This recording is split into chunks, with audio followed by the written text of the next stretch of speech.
कश्मीरियत का कितना नुकसान हुआ, ये सारी चीजों के जवाब मैं बहुत डिटेल मान्यवर दूंगा। और ये दोनों जो संशोधन है वो संशोधन आने वाले दिनों में इतिहास इस सदन के इस प्रयास को और सदन के आशीर्वाद को हर कश्मीरी जो प्रताड़ित है वो याद रखेगा, हर कश्मीरी जो पिछड़ा है वो याद रखेगा कि नरेंद्र मोदी सरकार ने 70 साल से दर दर की ठोकरें खाने वाले भटकते हुए अपने ही देश के भाइयों बहनों को न्याय दिलाने के लिए उनको 2 सीटें का रिजर्वेशन दिया और अपना देश छोड़कर पाक ऑक्यूपाई कश्मीर से यहाँ शरणार्थी बने हुए लोगों को रिजर्वेशन दिया। और जो डिप्राइव थे उनको कमजोर लोग ऐसे अपमानित करने वाले शब्द की जगह पिछड़ा वर्ग का संवैधानिक शब्द इनके लिए रखकर आज ये बिल लगभग आए। इन्होंने क्या कहा, कई सदस्यों ने पूछा कि क्या हुआ है इनके लिए, विस्थापितों के लिए क्या हुआ है, रिजर्वेशन देने से क्या होगा। रिजर्वेशन देने से उनकी आवाज कश्मीर की विधानसभा में गूंजेगी और फिर कोई ऐसी स्थिति करना जाएगा तो नहीं रोकेंगे वो, क्योंकि उनकी आवाज वहां। मान्यवर, इसके अलावे 5675 कश्मीरी विस्थापित परिवार आज रोजगार पैकेज का फायदा उठा रहे हैं। ऐसे कर्मचारियों के लिए 6000 फ्लैट बनाने का प्रोजेक्ट था जो नहीं समाप्त हुआ, 14 से शुरू हुआ, मगर अब राष्ट्रपति शासन डालने के बाद लगभग 880 फ्लैट्स बन गए हैं और उनको हैंडओवर करने की प्रक्रिया चालू है। इनकी ऑनलाइन शिकायत लेकर इसके निवारण का पोर्टल भी मान्यवर शुरू कर दिया गया है।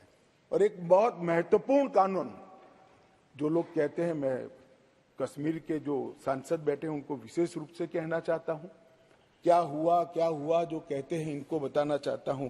मान्यवर, जब आतंकवाद चालू हुआ, निशाना बनाकर सबको भगाना शुरू हुआ, घड़ियाली आंसू बहाने वाले तो मैंने बहुत देखे,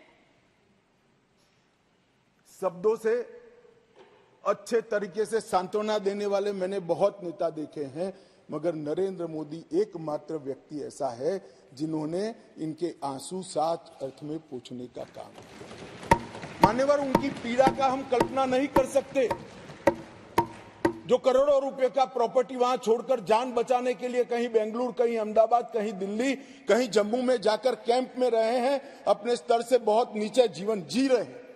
इनकी पीड़ा की कल्पना हम नहीं कर सकते बाकी के देश के हिस्से में रहकर, मगर जब वहां से भागे वो, करोड़ों रुपए की संपत्ति किसी ने कब्जा ली। कब्जा लेने के बाद कहा कि अब तुझे कुछ नहीं मिलेगा, मैं जो देता हूं वो ले लो। औने पौने दाम में करोड़ों रुपए की संपत्ति एक प्रकार से छीन ली गई और प्रशासन चुपचाप बैठा, कोई कदम नहीं उठाए।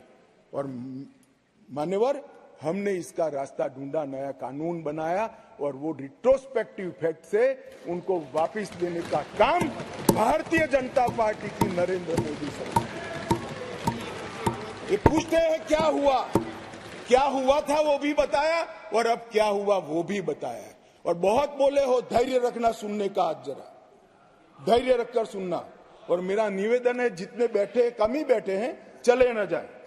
मान्यवर, अधिवास प्रमाण पत्र लगभग 1.6 लाख लोगों को अधिवास प्रमाण पत्र देने का काम ये भारतीय जनता पार्टी की सरकार ने। नरेंद्र मोदी जी के प्रधानमंत्री बनने के बाद प्रति व्यक्ति 3250 रुपया और अधिकतम सीमा परिवार में 13,000 रुपया कैश डॉल दिया जाता है इन लोगों को। प्रति व्यक्ति 9 किलो चावल, 2 किलो आटा और 1 किलो मासिक चीनी देने का काम हमारी सरकार करती है माननीय। और पाक ऑक्यूपाई कश्मीर से जो लोग आए थे उनको एक मुश्त 5.5 लाख रुपया एक साथ देने का काम ये नरेंद्र मोदी। जो लोग कहते थे कि क्या हुआ, आप तो मूल से ही कटे हो साहब। मूल के साथ संपर्क ही नहीं, कैसे मालूम पड़ेगा बदलाव क्या हुआ। इंग्लैंड में वैकेशन कर कर जम्मू कश्मीर के बदलाव का अनुभव नहीं कर सकते हो मान्यवर। हमने दादा बैठो, आपको नहीं कह रहा हूं दादा बैठ जाइए, आप कहां कश्मीरी हो।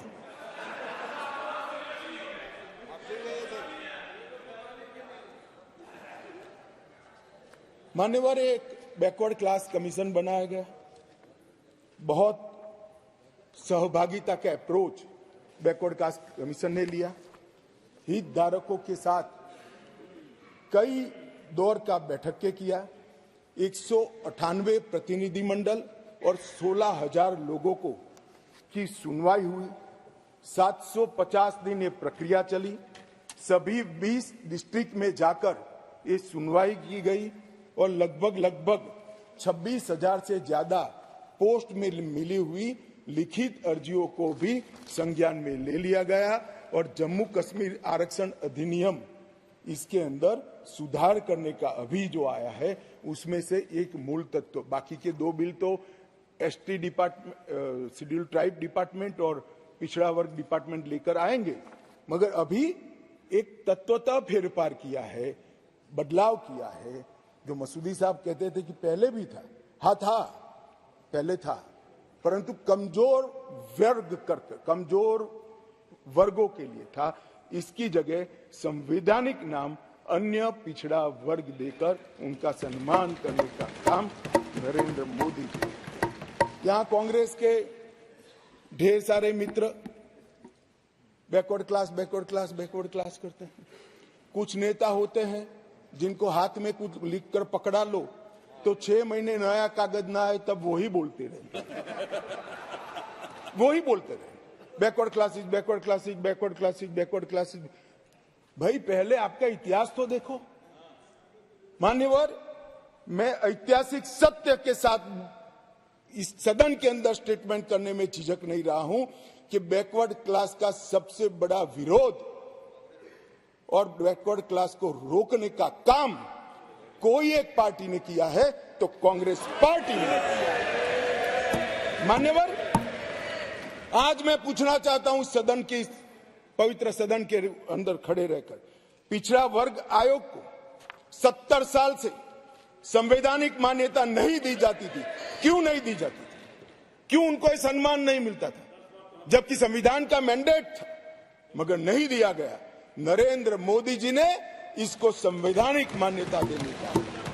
मैं आज पूछना चाहता हूं इस सदन के अंदर जो आम सभाओं में बैकवर्ड क्लास कर घूमते हैं, मैं फिर से कहता हूं, उनको मालूम नहीं है इनकी पार्टी ने क्या किया। किसने काका साहेब कालेकर कमीशन का रिपोर्ट रोक कर रखा, वो जवाब होना चाहिए। देश की जनता को मालूम पड़ना चाहिए। मंडल कमीशन के रिपोर्ट तक जब तक वो सत्ता के बाहर नहीं गए तब तक लागू नहीं हुआ, और बाद में लागू हुआ भी तो विपक्ष के नेता ए नाते स्वर्गीय राजीव गांधी ने इसका विरोध किया। मान्यवर, विरोध। और आज वो बैकवर्ड क्लास की बात कर रहे हैं मान्यवर।